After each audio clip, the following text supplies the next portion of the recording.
So here I am at the British Museum to do a little tour. So we're just coming to the Rosetta Stone. So there you go, I'll just show you the Rosetta Stone.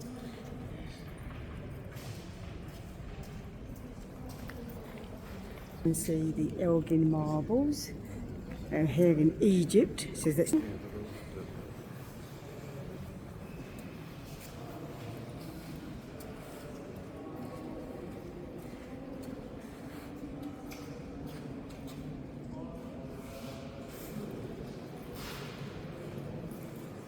so these are the goddess of Sekhmet. Excuse me, the goddess of Sekhmet. So just carry on round a little bit here. So this is the statue of Sekhmet. I'm probably saying it wrong, so excuse the pronunciation.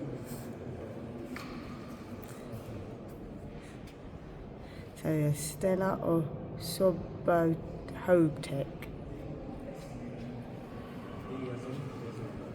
These are all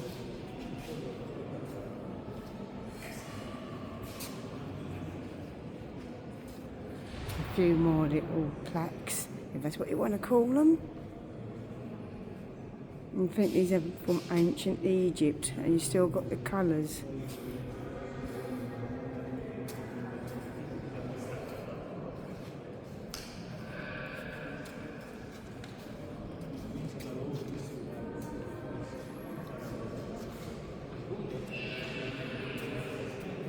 So sarcophagus, some hieroglyphics.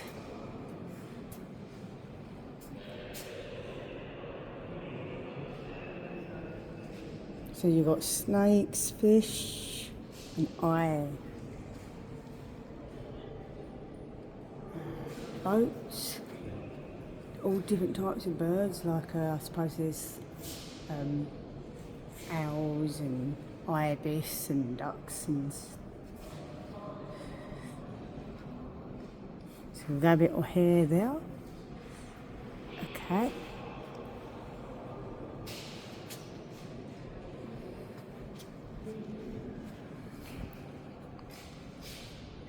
So coming to a couple of lions. So let's turn. Yeah. So we've got the lovely lions there. And we're just going to come to a couple of, I think then we're coming into Indian, so we'll go back. So this is the Assyrian Empire, which we'll come back to later. So you have your pharaohs, yeah? Okay, so that's the Assyrian. So we've got the lions. Got some more, so this is King's List. You've got your symbols and your hieroglyphics.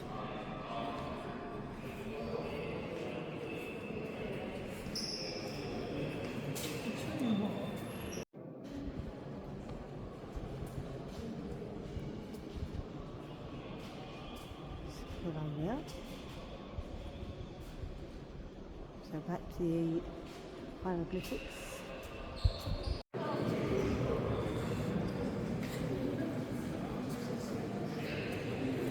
So still in Egypt. Let's get this tomb.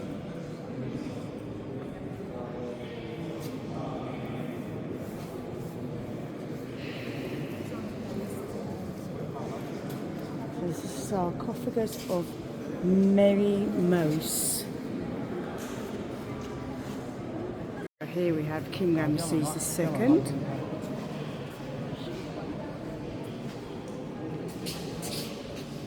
Statue of Roy.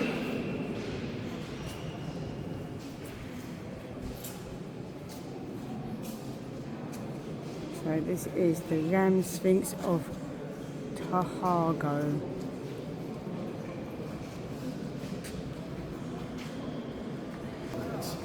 So this is sarcophagus lid of Setu, King Ramesses IV. And the sarcophagus lid of Parhemfeta. I probably said the name wrong, so excuse my pronunciations.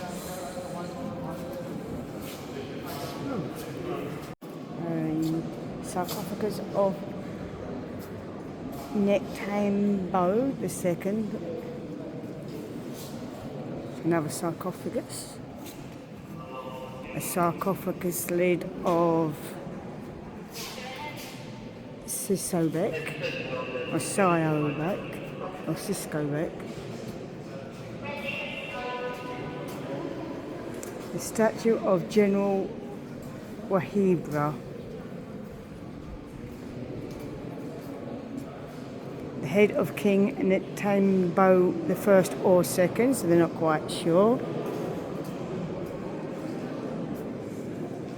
Shrine of the King Ptolemy VIII and Queen Cleopatra II. So that's your shrine.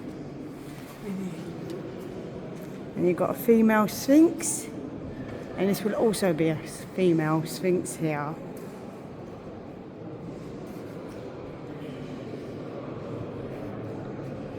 And a sarcophagus lid, but they don't know who because they've been beheaded.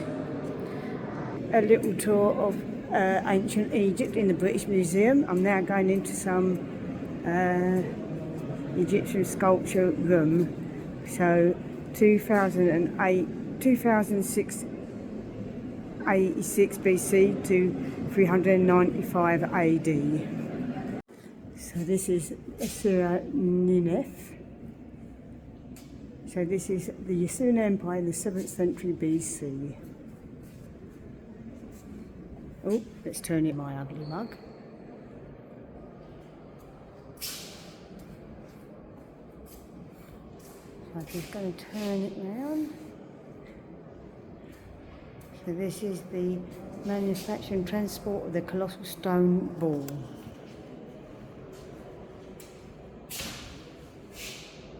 So there's lost panels and then leaving the quarry, bringing the equipment.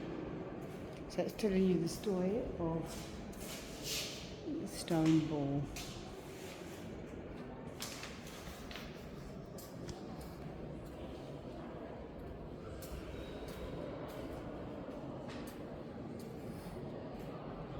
I mean, some of it's quite damaged, but this will be by weather and all kinds of things. But you see the nice carvings, and you can recognise like the deer and antelope and bulls and bison.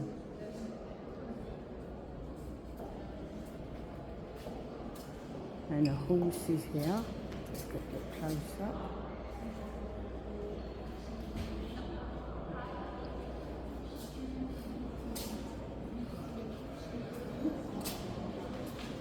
And the boat, and look, there's a bloke drowned in there. I think he might even be beheaded if you have a look. He's headless. So we're now coming to the Elgin Marbles and the Parthian Gallery. A little look round here.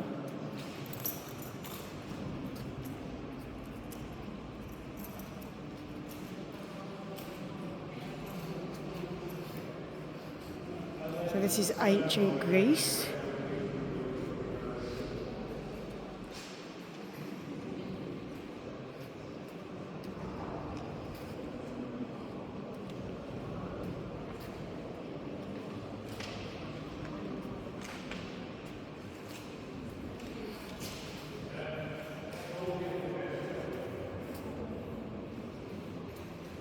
So collecting and empire. So this is the Nereid Monument.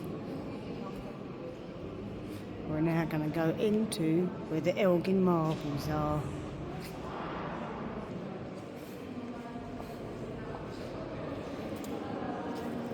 So like I said, the Nereid Monument in the early 1840s, Charles Fellows, a traveller and antiquary, led to 2 expeditions to Lycia.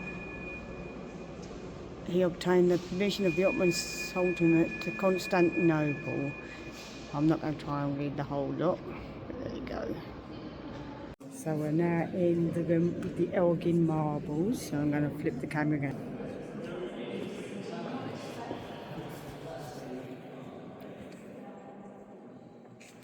So just there you can see the backward glance, often used in the cavalcade of the North Frieze, occurs less frequently in the south.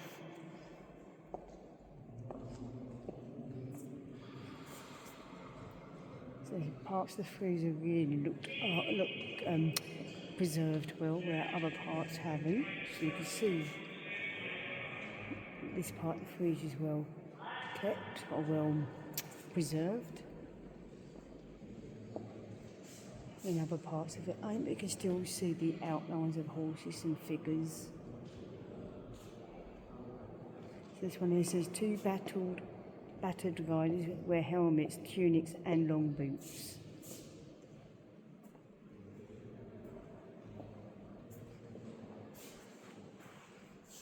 So you come in here, so you've got here the human Lapith forces his centaur opponent down, gripping him by the throat. The line of Lapith's body crosses the centaur at a diagonal. This compromising device was popular in the Greek art for representing scenes of strife.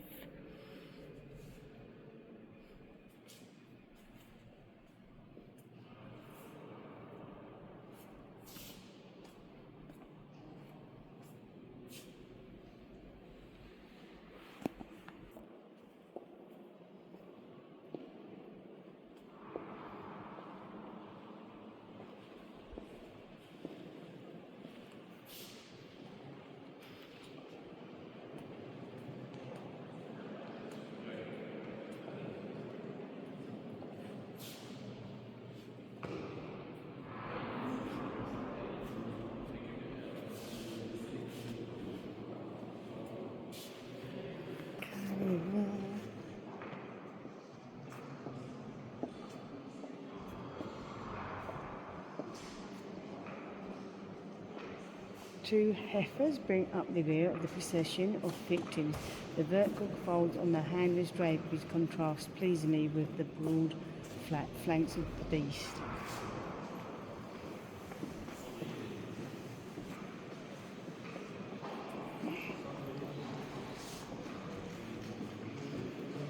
So you can see the buffalo and bison and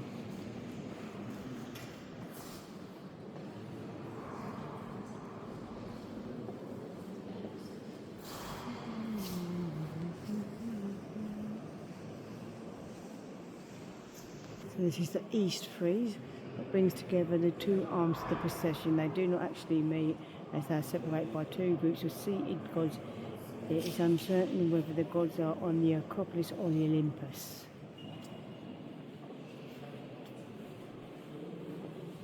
There you go. That's where they talk about the seated gods.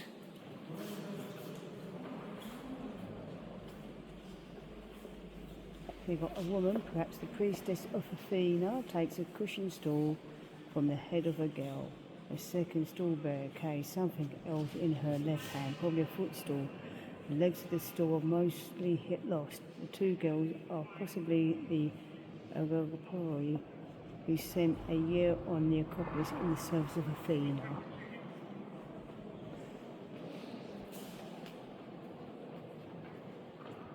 So this is four men now badly mutilated, standing on sticks. Their original appearance is better understood from an 8th century cast.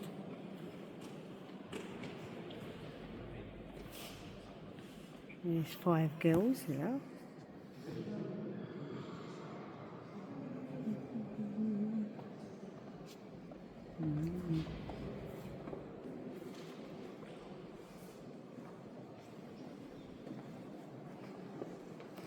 Sometimes a mask is shown directing the traffic. Here one is placed on the far side of the horses. The charioteer and foot soldier are lost, but all for their hands. So there we go.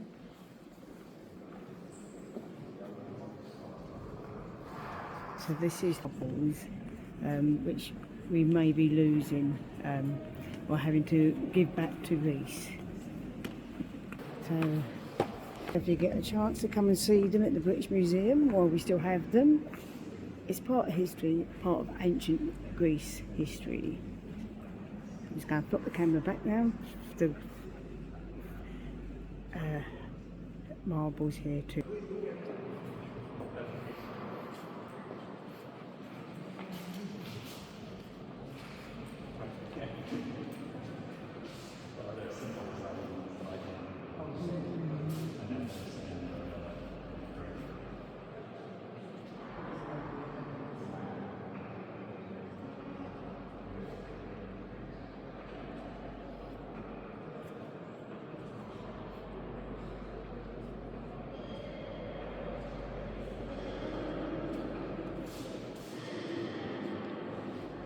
This horse's head was one of those that drew the chariot of the moon goddess Selene. She was balanced the group of Helios in the other corner of the pediment.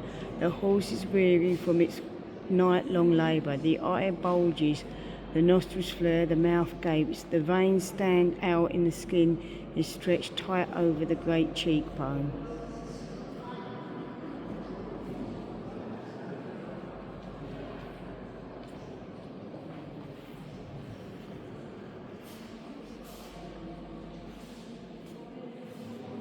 It's a tour of the Elgin marbles in the British Museum. There's plenty to see at the British Museum, and lots of floors. You need more than a day to come and see all the exhibits at the museum too. So these are more carvings of the Elgin marbles.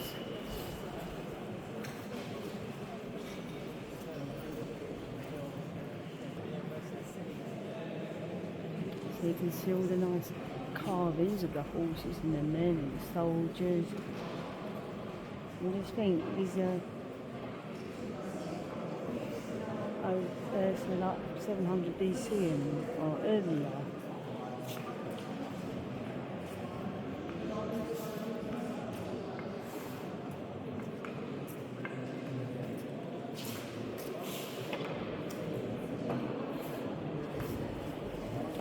We're now coming to Athens and Lycia.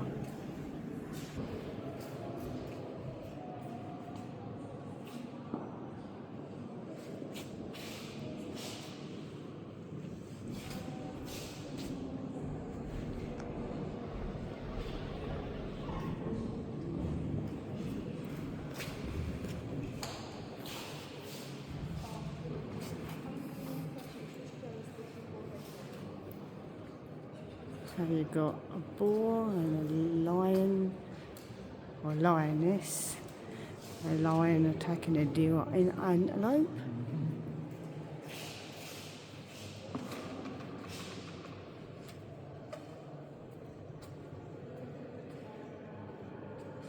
So it's going to come to some earthenware and jugs.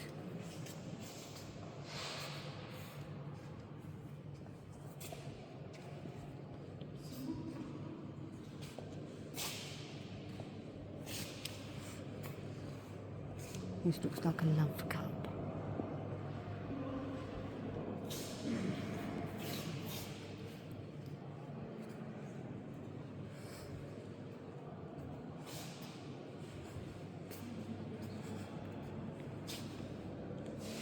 So Persian arrowheads from Marathon. So a bronze helmet from a trophy.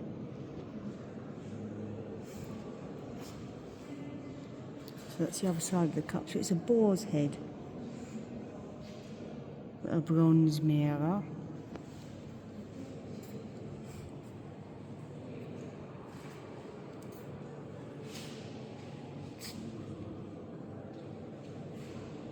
So this is the Melrose Hoard. These coins are all from a hoard discovered on the island of Melos in 1907. Let's come to these cups here. A special drinking vessel in the shape of a sphinx. Got a ram's head there. I just think this is from ancient Greece and still got all the beautiful colours. So it's still in Greece.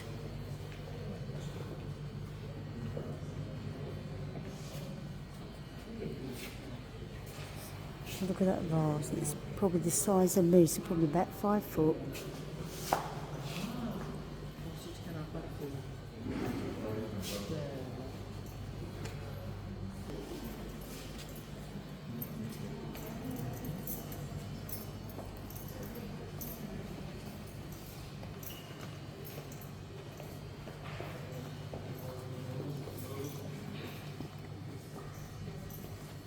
So another lion, sleeping or recumbent.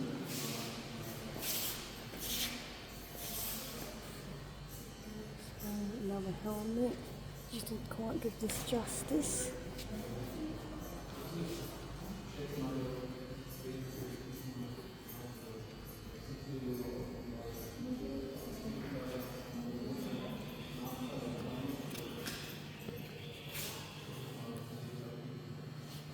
Zebra, because they're striped.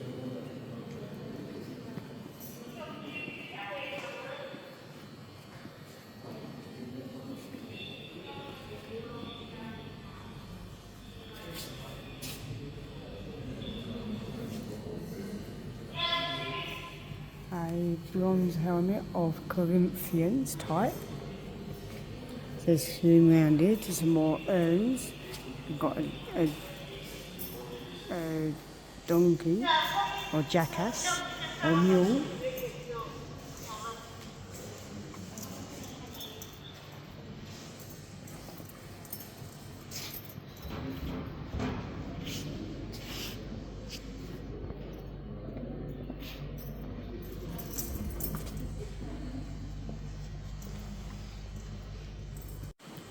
Let's go around this bowl.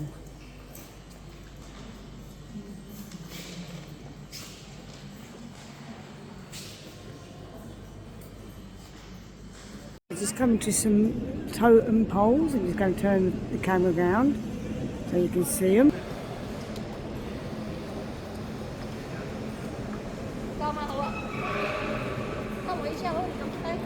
So this is British Columbia, Canada. So these totem poles are from Canada, and they're the house frontal pole Halia. And we've got another one here. Let's go around and see what this one is.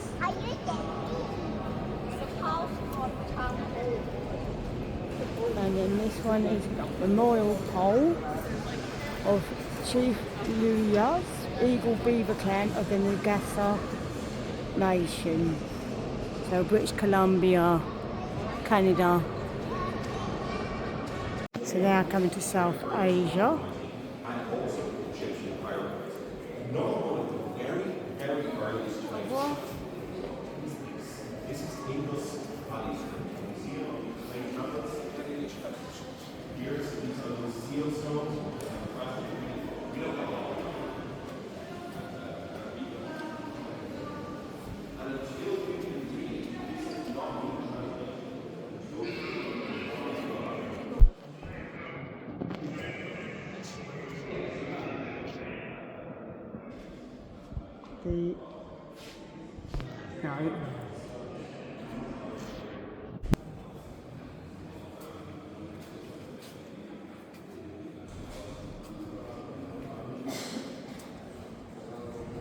So now in North America, I'm going to swap the camera out. This is on the Canadian plains.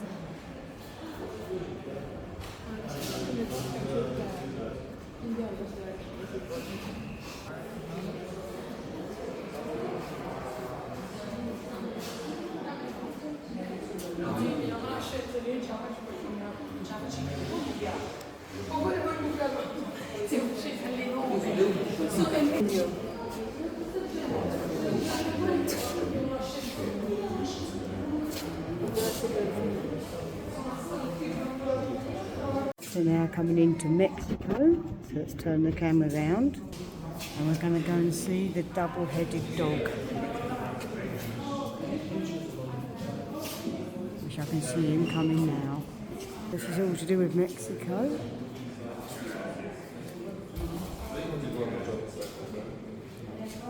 Fire serpent, I'm not even going to say it, it's real.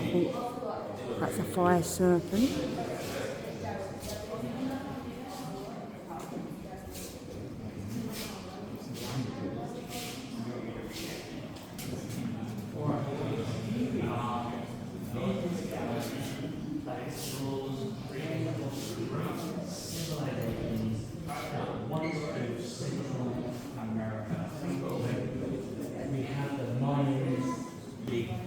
Wonderful item. Now, much of what is written about the Aztec Empire is written by the Spanish who conquered them, and so we can't really take these accounts at face value. Rabbit. Now in the middle here we have a double-headed. This would have been This is the top of the snake, and if you look at that, that's what's underneath. So there you go.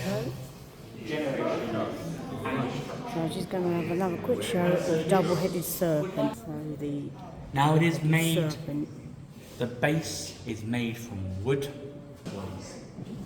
And now a little quick tour of Africa.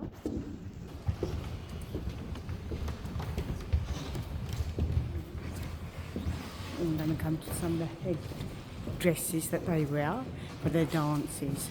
So character masquerade. There's one here of that one. We've got a long faced one. Got an elephant there. A bull.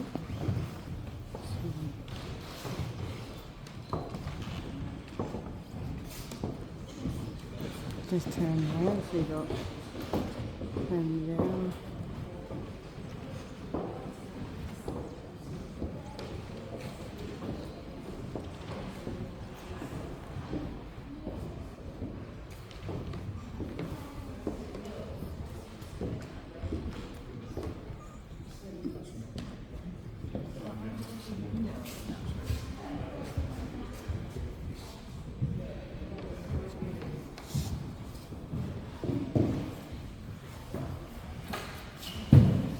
And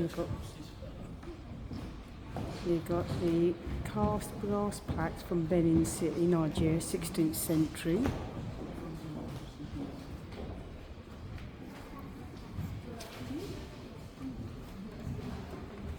That's a pretty quick tour of the British Museum with little highlights of things to see.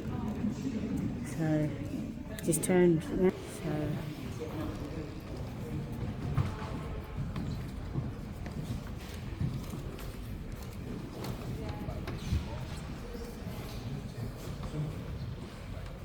we've got the Iffy head here, which is. So this is the Lewis chessman.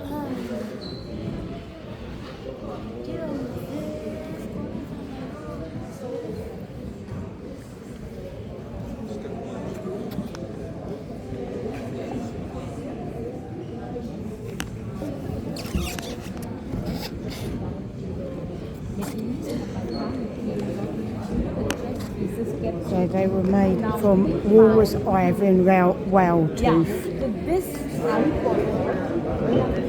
So they're carved from whale tooth and walrus ivory or teeth or tusks. Just carry on looking around. Here, these are the king. You see, he's seated out there. The queen looks very sad. Okay. It's not that she's sad, that was the face when she would sit next to her husband. Now, you can see the last structure here, the last figure out here on the right. He's writing.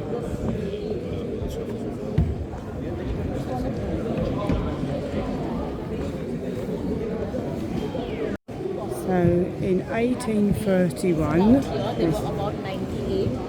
a remarkable hoard of carved walrus ivory was discovered on the Isle of Lewis in Western Isle of Scotland. It consisted of 93 pieces and included 78 chessmen, 14 large gaming counters and a elaborately carved belt buckle. 11 of the chessmen are at the National Museum of Scotland, Edinburgh, and the rest of the hoard is at the British Museum. When found, some of the chessmen were stained red. The earliest medieval chess sets appear to have combined red with plain ivory rather than black and white pieces, similar to the game today. So this is the Lewis chessman, and there's the little belt buckle, all made from walrus ivory and some whalebone. So two Oliphants. So here we come to Sutton Hoo and the burial mask. So this is Sutton Hoo ship burial. can just go around. So you've got shields, you've got swords, and that's at the back is what it would have looked like. So, and that's the sheath.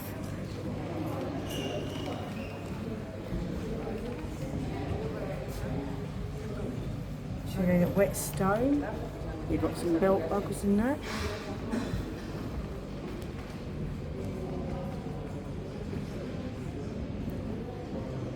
He's got instrument, what's left of buckets. This is all to do with the Sutton Hoo.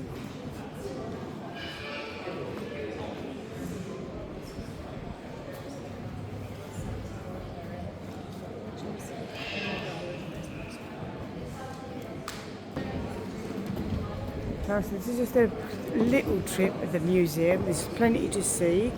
It's just hard to get it all in. And this is a replica helmet. So what it would have looked like new, and it would have been looked after and cared for by its wearer.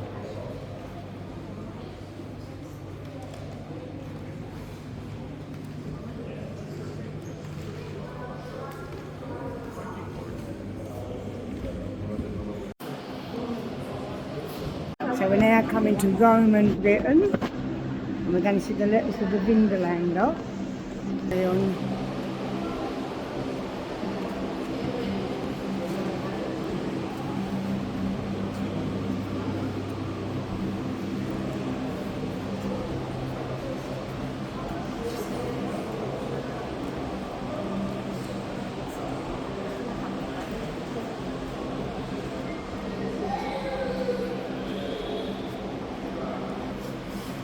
So auxiliary soldiers, all their weaponry. The Ribchester Hall, this is. Went to Vindelander. It's now more of a traction location. Yeah, but They're still digging. They were just started digging at the time.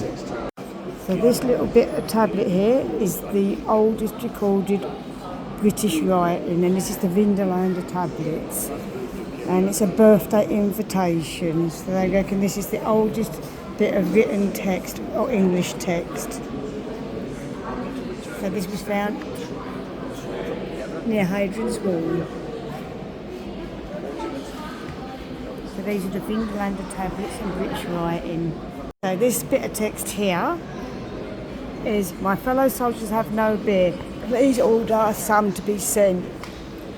So one of them's asking for beer. Then, if you love me, brother, I ask that you send me some hunting nets. And then I, Messias, ask my Lord that you consider me a worthy person to whom to grant leave at Coria. So these are all different request letters. Well. So this is the Ribchester Hall again.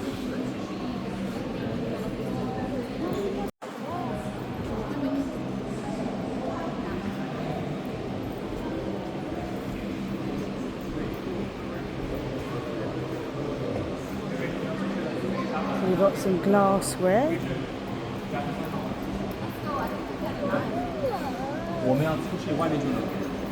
It's quite a nice flagon. Just down here you've got earthenware or Samianware. You've got your little oil lamps. It's quite a nice bit of pottery there with wildlife running around it. It's going to go round.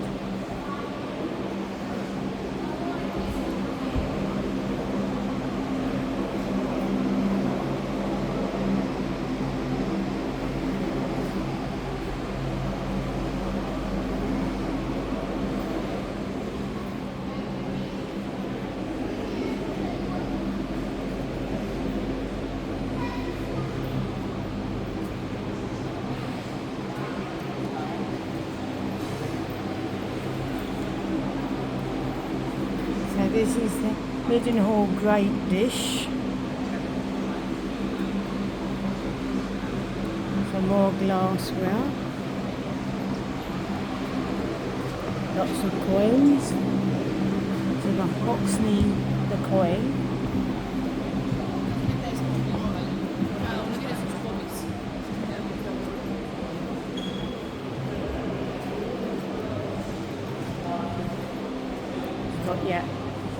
tools, your axes.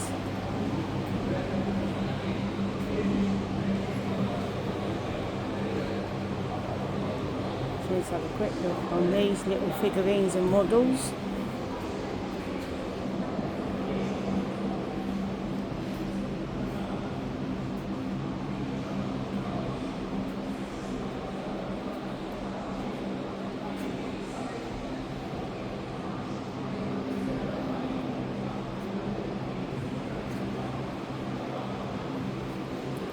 Have a close look, so you've got a hand.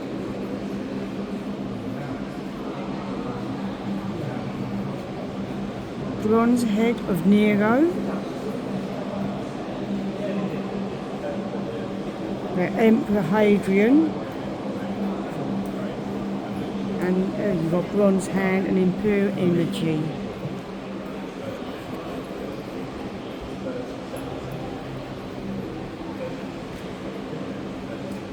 This is the Corbridge Lanx. The Lanx was found in 1735, which makes it survival of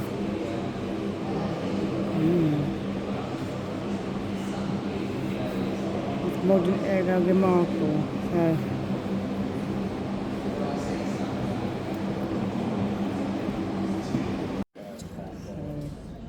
this is the rolling ball clock, about 1820.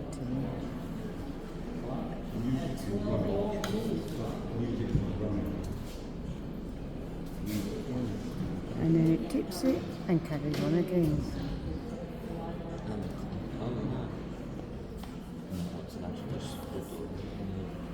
Yeah, well, I mean, because it just moves it half an hour. It's like a breach. It's the blood pressure. It's fat load of the next one. It's good for the other side.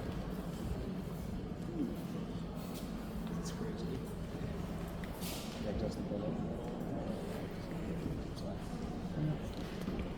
Let's go now. So this is also a clock, believe it or not. It's an automaton in the form of a ship, about 1585. Got other clocks. This is the horology. You've got your grandfather clocks, all different timepieces. It's going to come to these little pocket watches. So if I go back, so this is from 1726 all the way back, so there's some nice watches and fob watches there, to about 1500 to 1600. Got some nice clocks here. Traveling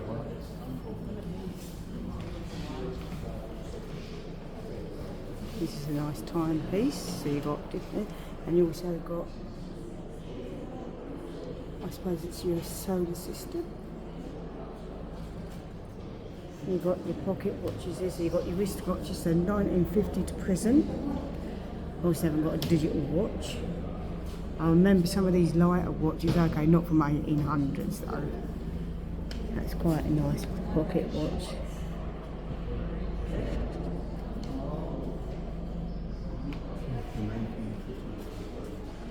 So wooden clocks of the world. So, yeah, see, even wooden clocks, and they would have kept time.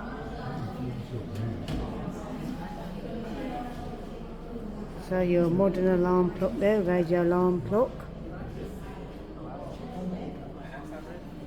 Quite a nice timepiece. Mystery mantle clock about 1880. This is probably from the Black Forest. There you go. Cuckoo and Quail clock about 1870. So there's the cuckoo, and there's a hunting scene.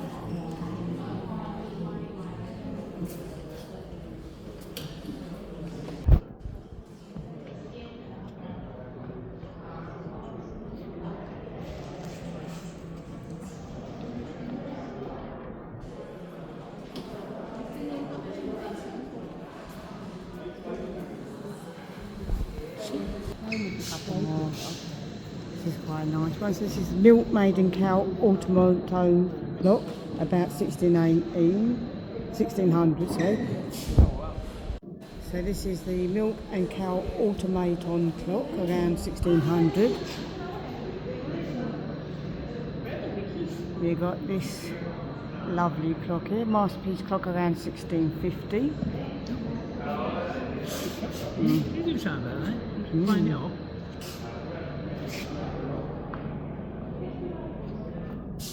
We're now in the money room. Got all different coins, the Central Asian coins, Greek coins.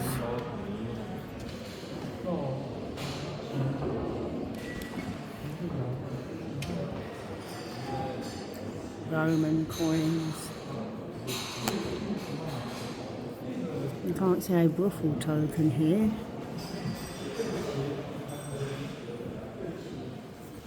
Central Asia again. Faces for Eternity. Counting and accounting. A nice till there. Making money by machine. So that's going to be making, I would guess, paper money. Making paper money, so that's a press. Science of the modern world.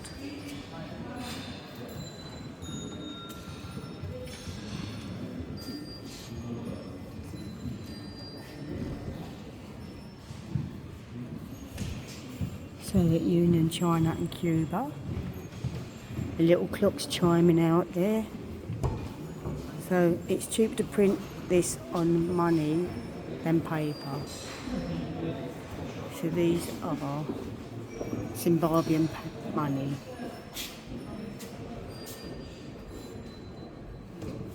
Got your bank cards, you got a mobile phone.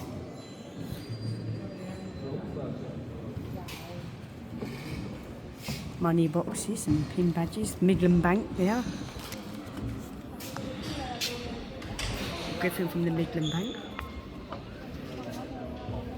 And the famous piggy banks that you collect. Wedgwood, I think they were. I ain't got one though.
ivory was discovered on the Isle of Lewis in Western Old Scotland. It consisted of 93 pieces and included 78 chessmen, 14 large gaming counters, and an elaborately carved belt buckle. 11 of the chessmen are at the National Museum of Scotland, Edinburgh, and the rest of the hoard is at the British Museum. When found, some of the chessmen were stained red.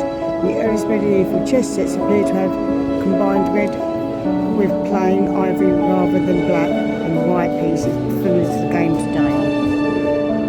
So this is the Lewis chessman, and there's the little belt buckle, all made from walrus ivory and some whalebone.